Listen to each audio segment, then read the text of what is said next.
Church की छत की घंटी जोर से बजने लगी और तब राजू का ध्यान चर्च की छत पर गया तो अपने दोस्त रतन की लाश उसी घंटी पर लटकती हुई पाई।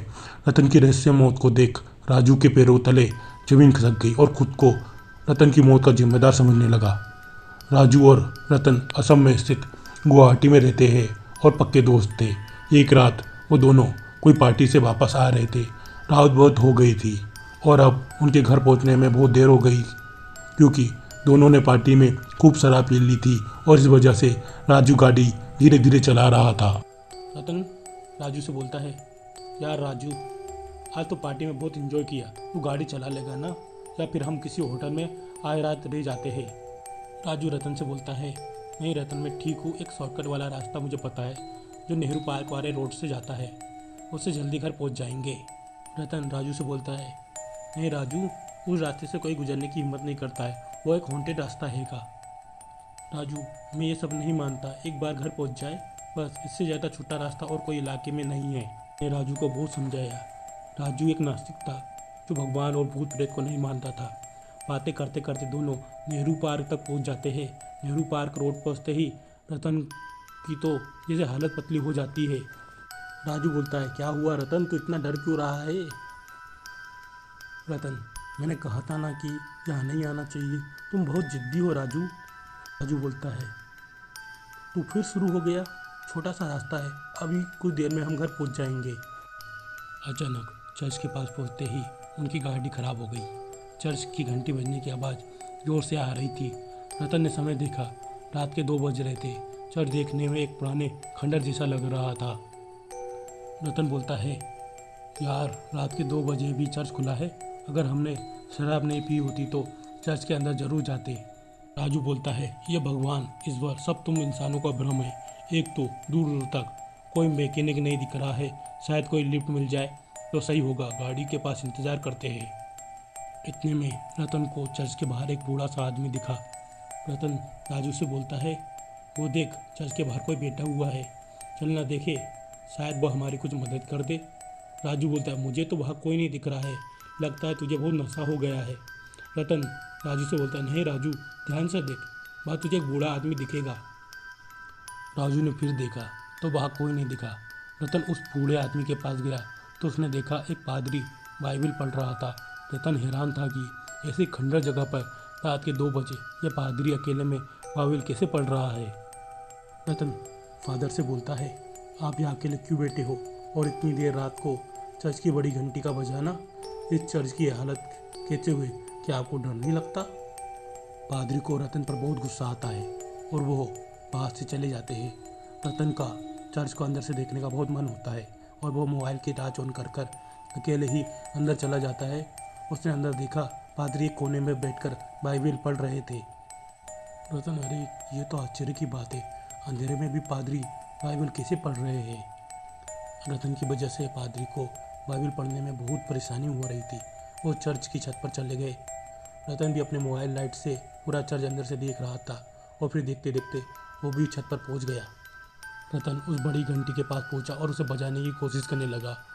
तभी उसे ठोकर लगती है और वो एक रस्सी पर जा गिरता है और रस्सी अपने आप रतन के गले पर बंध जाती है। पास खड़े पादरी से रतन मदद मांग रहा था पर उस पादरी को उसे गुस्से से घूरे जा रहा था। रतन चिल्लाते हुए बोल रहा था, राजू मुझे बचाओ, राजू मुझे बचाओ। इतने में पादरी रतन को जोर से धक्का दे देता है और रतन को फांसी लग जाती है। घंटी पर लटकने से रतन दम तोड़ देता है। बाहर राजू भी रतन को ढूंढ रहा था। चर्च के चारों तरफ ढूंढने के बावजूद रतन नहीं मिला। रतन का फ़ोन भी नहीं लग रहा था। चर्च की छत की घंटी जोर से बजने लगी और तब राजू का ध्यान चर्च की छत पर गया तो अपने दोस्त रतन की लाश उस घंटी पर लटकती हुई पाई। रतन की रहस्यमय मौत को देख राजू के पैरों तले जमीन खिसक गई और वो खुद को रतन की मौत का जिम्मेदार समझने लगा। राजू ने देखा कि रतन की लाश के पास बाइबल पढ़ने की आवाज़ आ रही है। इतने में राजू को रतन का आवाज़ आई। राजू रतन से बोलता है, तेरा कॉल ये सब क्या है? तभी कॉल से आवाज़ आती है, राजू मुझे बचाओ, राजू मुझे बचाओ। राजू को कुछ समझ नहीं आ रहा था कि ऊपर रतन की लाश है और अब उसका कॉल आ रहा था। साथ में उसकी लाश के पास बाइबल पढ़ने की आवाज़ भी आ रही थी।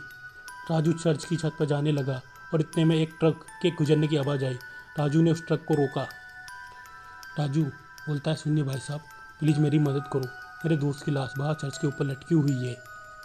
ट्रक ड्राइवर बोलता है, अरे साहब, आप यहाँ कैसे फंस गए? चलिए यहाँ से, यहाँ बहुत खतरा है। राजू बोलता है, क्या बकवास कर रहे हो? इंसानियत के नाते तो मदद करो। ट्रक ड्राइवर बोलता है, अगर मैंने आपकी मदद की तो हमारी मदद करने कोई इंसान नहीं आएगा। मैं अभी भी कह रहा हूँ, चलिए मेरे साथ। राजू हार कर उस ट्रक में बैठ जाता है। ट्रक ड्राइवर दिखने में 50 साल का गांव का रहने वाला लग रहा था और शरीर से काफ़ी तंदुरुस्त था। राजू के मन में रतन की मौत का मंजर घूम रहा था। अब राजू पूरी तरह से डरा हुआ था। ट्रक ड्राइवर बोलता है, साहब आप यहाँ कैसे आए? क्या आपको इस जगह के बारे में कुछ नहीं पता? आपके दोस्त की मौत कैसे हुई? राजू ने पूरा किस्सा बताया तो ट्रक ड्राइवर ने उस चर्च का रहस्य बताया। ट्रक ड्राइवर ने कहा, जब भारत पर अंग्रेजों का शासन था तब आज़ादी की लड़ाई में बहुत से क्रांतिकारी शहीद हुए और कई निर्दोष लोग अंग्रेजों की गुलामी करने पर मजबूर थे। इस पर चर्च के एक प्रसिद्ध ब्रिटिश पादरी विल्सन अंग्रेजों की तानाशाही के खिलाफ थे और हमेशा भारतीय लोगों के पक्ष में रहे। ये देखकर ब्रिटिश सरकार को पादरी विल्सन पर शक हुआ कि वो भारतीय लोगों की सहायता कर रहे हैं। इस बात से नाराज होकर एक दिन ब्रिटिश सरकार के एक अधिकारी ने पादरी विल्सन के गले में रस्सी बांधकर उन्हें चर्च की छत पर टंगी बड़ी घंटी पर लटका दिया। राजू बोलता है, लेकिन मेरे दोस्त की मौत, उसका क्या? और तुम्हें कैसे पता ये सब? ट्रक ड्राइवर बोलता है, हम गांव के लोग बचपन से इन्हीं कहानी को सुनकर बड़े हुए हैं। आप जैसे शहरी लोग नहीं समझेंगे। जब कभी कोई इस चर्च में आया या फिर पादरी से बात करने की कोशिश की तो ऐसी पुरानी जिद्दी आत्माएं किसी की भी मौजूदगी पसंद नहीं करती, क्योंकि उस जगह पर सिर्फ अपना कब्जा समझती है और कभी छोड़ के नहीं जाती।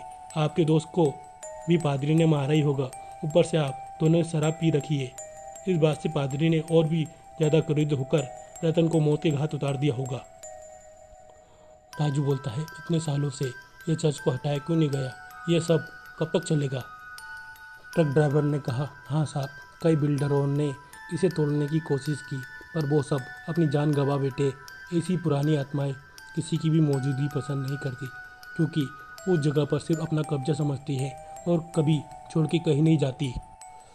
ट्रक ड्राइवर बोला, हाँ साहब, कई बिल्डरों ने इसे तोड़ने की कोशिश की है पर वो सब अपनी जान गंवा बैठे। ऐसी पुरानी आत्माएं किसी की भी मौजूदगी पसंद नहीं करती, क्योंकि उस जगह पर सिर्फ अपना कब्जा समझती है। हर शॉर्टकट रास्ता हॉन्टेड नहीं होता, पर जब किसी रास्ते से आप परिचित ना हो उस पर चलने की कोशिश कभी ना करें।